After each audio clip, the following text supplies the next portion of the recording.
Hi guys, James from DBG here, and it's time for another showcase. This time it's from a different game system. I had quite a bit of 40k or 30k for a while. So I still have, well, after this I have 5 days left of my month off. I'm going to try and get another bolt action army done in those 5 days. This is my 1000 point, try and get everything in, 1000 point a US paratrooper army. It is the box I got at Salute, so it's everything in the box. I was having a bit of trouble trying to fit everything in without it going over 1000 points. I also have a Sherman that I can use to get it up to 1250, which is another nice round figure that people use for bolt action.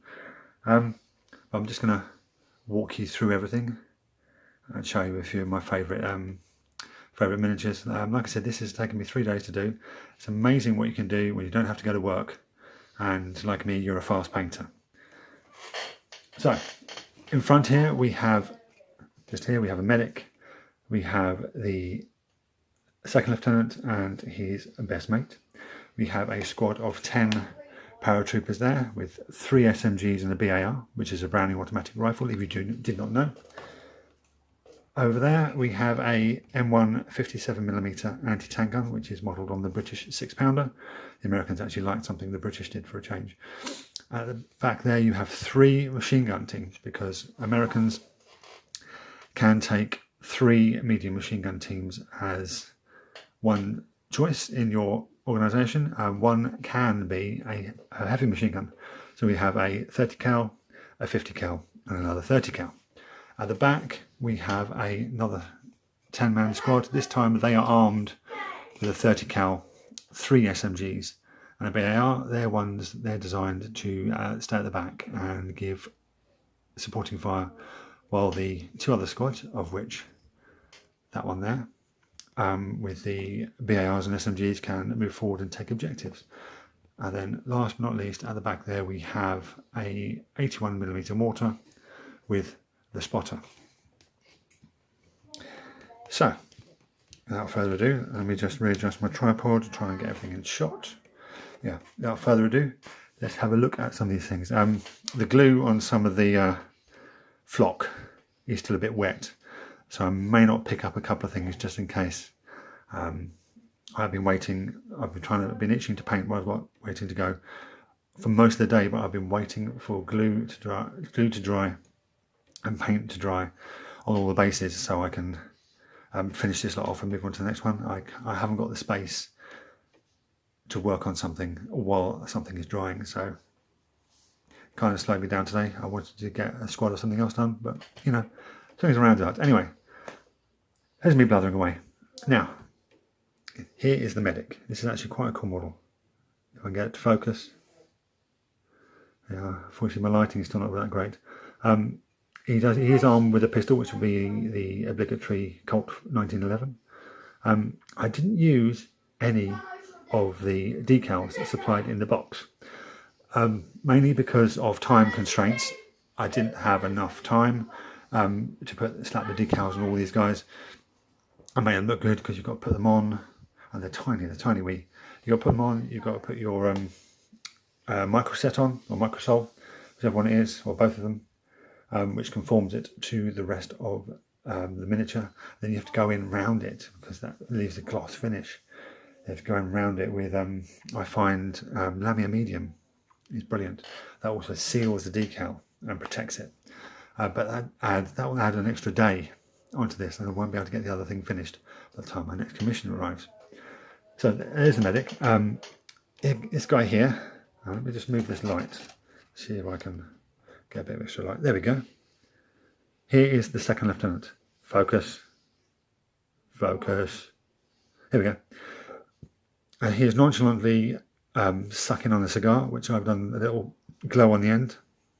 He himself is armed with a Colt 45, has a map in his other hand, and he has the obligatory M1 carbine strapped to his back. This guy I'm going to use as the platoon sergeant. He's got a first aid kit and the webbing of his helmet, portable radio, and this Colt 45 drawn. And we're going to look at the 50 cal. Now 50 cals are not well, or heavy machine guns are not well liked in bolt action because the point's heavy and they don't have a lot of shots. I think they have 3 shots when an LMG has got 4 or 5.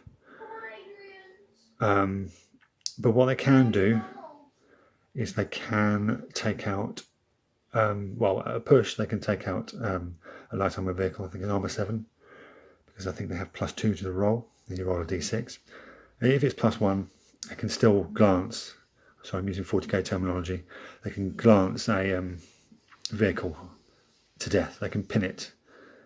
That's the way bolt action works.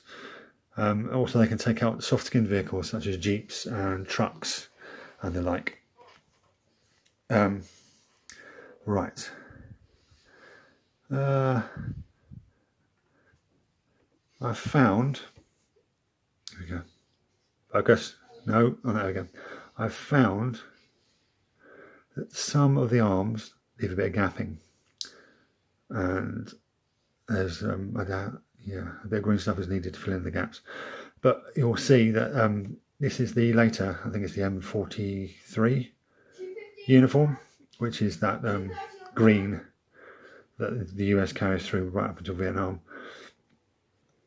The webbing should also be a pale green. I've actually done it khaki or beige or buff, just to give a little point of difference, because everything would be far too green in the spectrum. It would all look the same. It would all combine into one. Now this medium machine gun team is from the plastic set, and as you can see, what you need to do is just add one of the kneeling guys to it, and you've got a machine gun team. So there you go. We're going to look at the mortar now. There we go. So there's the guy on the radio at the back there, which ties in with the fact we have a spotter and the guy dropping the bomb into the tube of the mortar. We have the spotter here, which is part of the HQ set. What I have noticed is the difference in scale. So there is your metal spotter, there we go, and here is your other guy. The heads are a totally different size. In fact, this guy at the top half of him is a different size to the bottom half of him. But when they're all on the table, you can't really tell.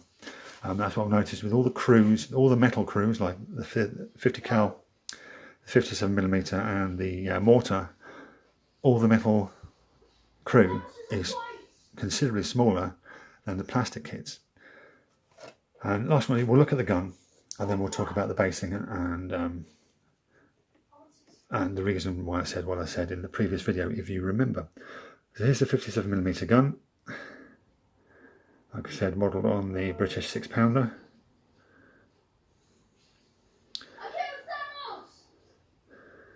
And if you heard that, my son has just killed Thanos.